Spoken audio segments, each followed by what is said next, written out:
are our common enemy, plaguing the homeowner, ruining golf courses and our tempers, cursing us with hay fever, piling up work by millions of man-hours for railroads and highway maintenance departments. But worst of all is their never-ending warfare against the American farmer. It is officially estimated that farm losses caused by weeds are approximately $3 billion annually, second only to the loss from soil erosion. Though the enemy is powerful, the fight is no longer one-sided.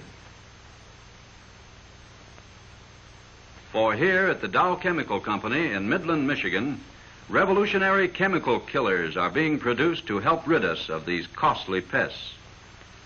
For years, Dow research technicians, leaders in agricultural chemical developments, have experimented with organic herbicides to control weeds or kill them outright, to kill them inexpensively without harm to the crops they infest or to the soil. Thousands of tests in field and laboratory have resulted in the development of 4 major weed killers: Dow Selective Weed Killer, Dow Contact Weed Killer, 2,4-Dow Weed Killers, and Esteron 44. Dow Selective Weed Killer has proved highly effective for the chemical weeding of flax, peas, and grain. The water-soluble spray destroys weeds without causing permanent damage to the crops. Where mechanical mowing is difficult and all vegetation must be kept in check, Dow Contact Weed Killer is useful, such as for fence rows, orchards, roadsides, vacant lots. Dow Contact Weed Killer kills all top growth to the ground. It does not kill roots nor sterilize the soil, and so provides vegetation control without inviting erosion. It is best to kill non-grasses once and for all with 2,4-Dow and then use Dow Contact to keep the grasses under control. One of the newest and most versatile weapons in Dow's arsenal of chemical warfare is 2,4-Dow Weed Killer, proved in action against hundreds of weeds in a wide variety of crops. 2,4-D kills the entire weed, roots and all. Its victims include most broad-leaved annual weeds as well as perennials. Even perennials with deep root systems may be eradicated by repeated applications. Most grasses are not harmed when it's properly applied, nor is the soil poisoned. This time-lapse photography shows in a few moments the gradual killing of a common weed over a 15-day period after spraying with 2,4-D Weed Killer.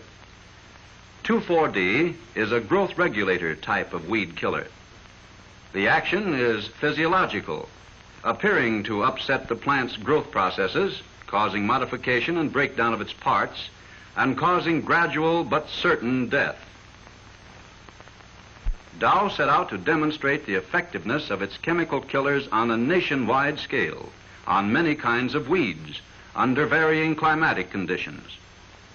The rich Red River Valley region of North Dakota afforded an ideal proving ground. In this area, farms cover thousands of acres, and weed control is a tremendous job. In the past, this meant fallowing the land or reduced yield because of weed competition. But today, modern chemical methods provide the answer. A plane dusts a field of young wheat with 2,4-D quickly and inexpensively. Less spectacular, but equally efficient, is the down-to-earth method. The 2,4-Dow dust, ready mixed and free-flowing, is poured into the hopper. The canvas floating behind the boom duster helps confine the powder to give better coverage and better weed kill. Early morning dusting when the air is calm gives good results. 2,4-D is also provided for liquid spraying. Spray pressure can be low, just enough to give uniform coverage. This work can be done satisfactorily without the help of the dog.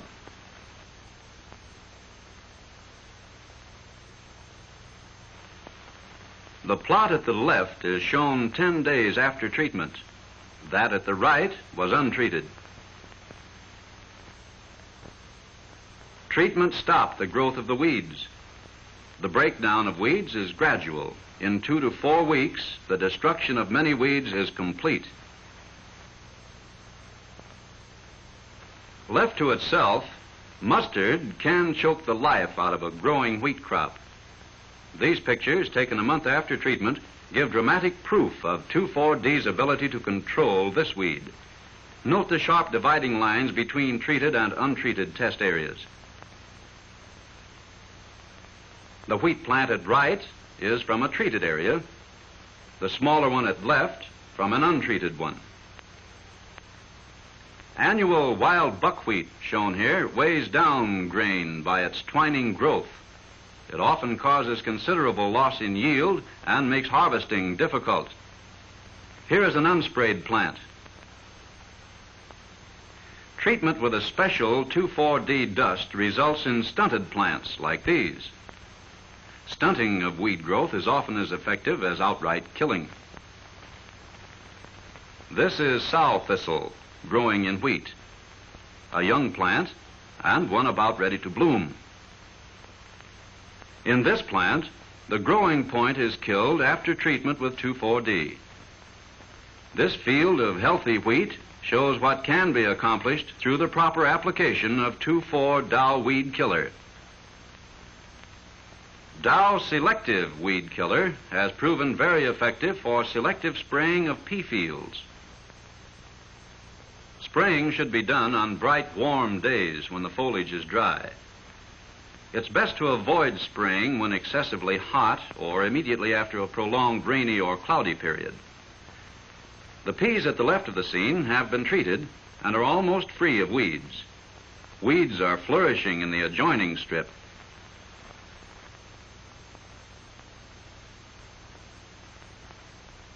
This flax field had been summer fallowed, but it didn't prevent a heavy growth of mustard from ruining the crop. Dow Selective is also used to selectively weed flax. Dow Selective should be applied to flax and other crops as a coarse, low-pressure spray using fan-type weed nozzles. After treatment with Dow Selective, the flax is virtually free of weeds. The lower leaves of flax may be burned slightly after treatment, but the crop is not permanently or seriously damaged.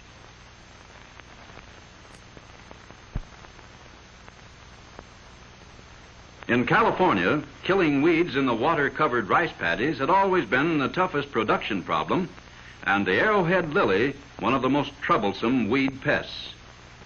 Again, aviation and agricultural chemistry supply the answer. The plane is loaded with 2,4-Dow solution. In the past, there was no practical way of fighting weeds after the rice had been seeded. The long growing period required by rice enabled weeds to mature and seed before harvesting time. But 12 days after spraying with 2,4-D, the effect on the weeds is easy to see. Area at the right has not been treated. Compare this healthy, unsprayed water plantain with this beat-up specimen after a bout with 2,4-D. There are other weeds that like to live with rice, such as kelp, tule, and curlydock, and 2,4-D takes care of them, again without injury to the rice. Here's a sample of how tule feels sometime after a thorough spraying. And here's sprayed kelp. Tests were also made in California sorghum fields. This milo was infested with pigweed, but the area on the right has been treated and the weeds are under control. Compare the lamb's quarters on the right from this treated milo field with a healthy, unsprayed specimen on the left. Free of weeds 30 days after spraying with 2,4-Dow weed killer. In Texas, where everything is on a grand scale, even the weed problem is prodigious. Ranchers and farmers fight a never-ending battle against the plant pests crowding in on their rangelands and cultivated acres. They fight against mesquite, which spreads over millions of acres, against the impenetrable encroachments of wild rose, and the creeping menace of bindweed. Promise of help through chemistry aroused much interest in the Dow experiments conducted in this region. 2,4-D was used in the experiments on mesquite. Once again, 2,4-D proved to be the answer. Compare the untreated mesquite on the right with the treated plants to the left. The healthy plant here was protected from the spray.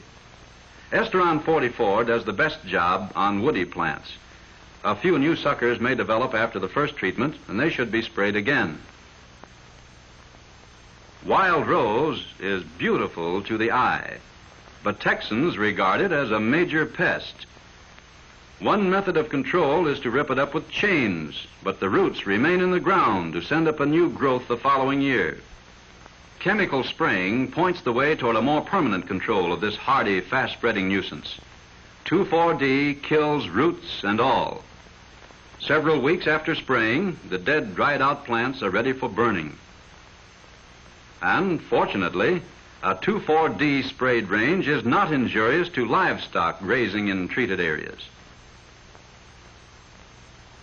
The tops of wild morning glory, or bindweed, are highly sensitive to 2,4-D, and a large part of its extensive root system is killed with the first application. Here's a healthy, untreated bindweed. And here's its next-door neighbor after treatment. The tops are killed. The deep roots may later send up shoots, which should be treated again. Bitterweed, which has taken over vast acreages of once good range land, is a menace to the livestock industry. 2,4-D proved its effectiveness in combating this noxious weed, which has caused untold losses by poisoning sheep. These test plots show the marked contrast between sprayed and unsprayed bitterweed. Rice is also a very important crop in Texas, and one of the serious weed pests in rice is indigo. Part of a test field was sprayed with 2,4-D, and the rest of it left untreated. This shows the contrast between the untreated and the treated areas. The indigo weed in this plot is dead. The sprayed weed at the right is brown and beginning to rot. While these tests were conducted after flooding, other experiments showed that 2,4-D can best be applied shortly before flooding, when weeds are still small. In Louisiana, there are approximately 300,000 acres of sugar cane in cultivation, producing an average of 4,000 pounds of sugar per acre. Keeping sugar cane clear of weeds is vital to a profitable yield. One pernicious enemy of cane is the alligator weed. Notice the tall cane at the right, which has been treated with 2,4-D. Cane at the left is smaller, showing the result of weed competition. Here, the cane at the right was sprayed with 2,4-D. The row at the left was not sprayed, and the weeds are flourishing.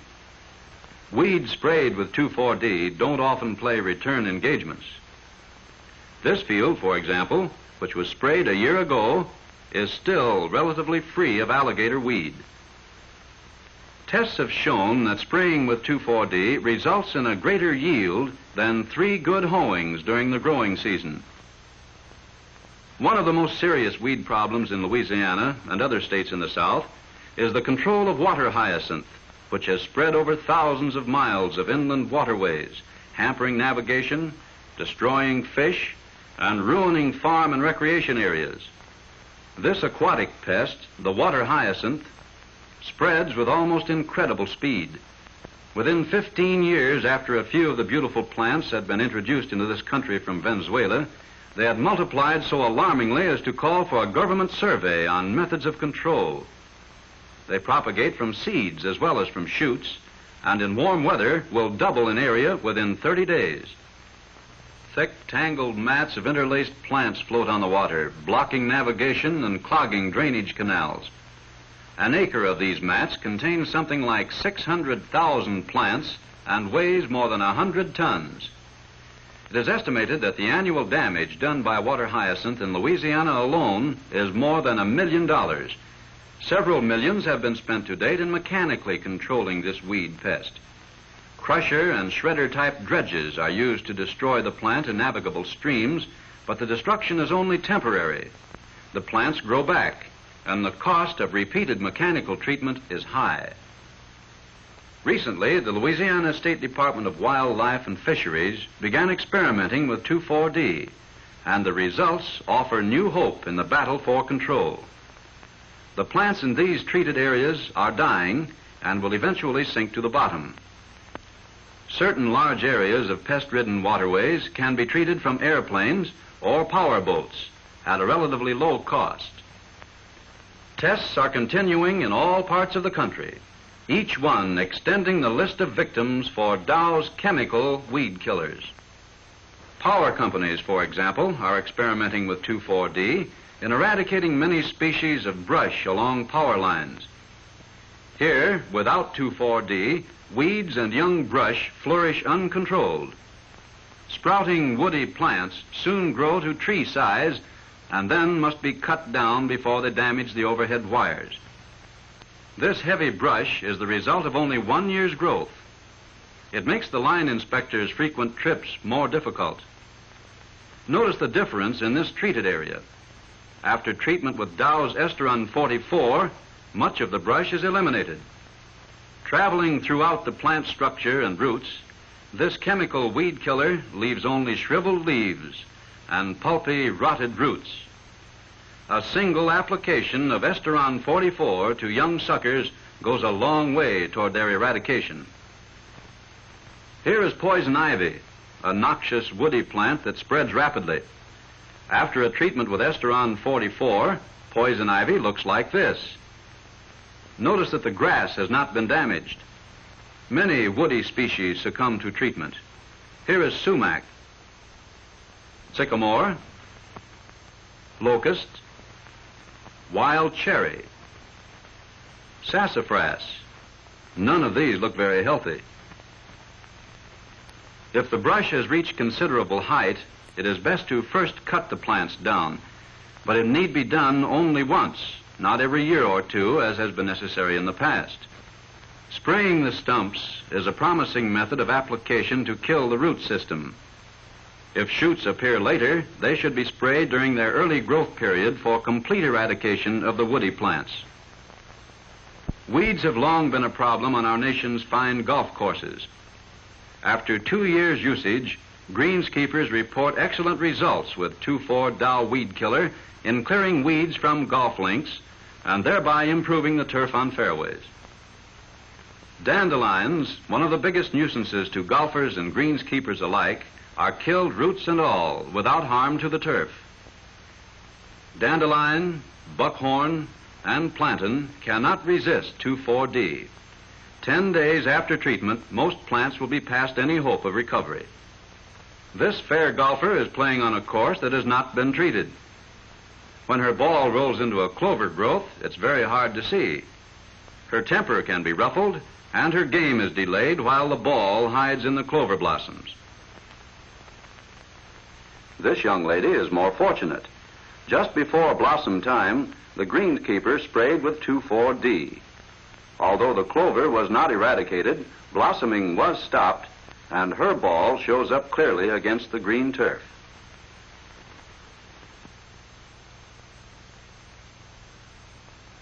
The testing and experimentation goes on. Here, a growth of bull thistle is sprayed with 2,4-D, while a portion is protected against the spray by a tarpaulin. Spot treatment of bull thistle or other weeds can be done without injury to clover. The difference, 2 months later, the sprayed plants are dead. Those which were protected are, of course, thriving nicely. The list of weeds which can be killed or controlled by Dow weed killers is virtually endless. Barnyard weeds such as burdock, dog fennel and lamb's quarters, ragweed, wolfweed, sow thistle, Canada thistle, elderberry, which is particularly susceptible to 2,4-D, as can be seen in this test area. Whatever your weed problem, whether as a homeowner with a lawn and garden to maintain, a greenskeeper at a golf club, a farmer with hundreds of acres under cultivation, an operator of a railroad,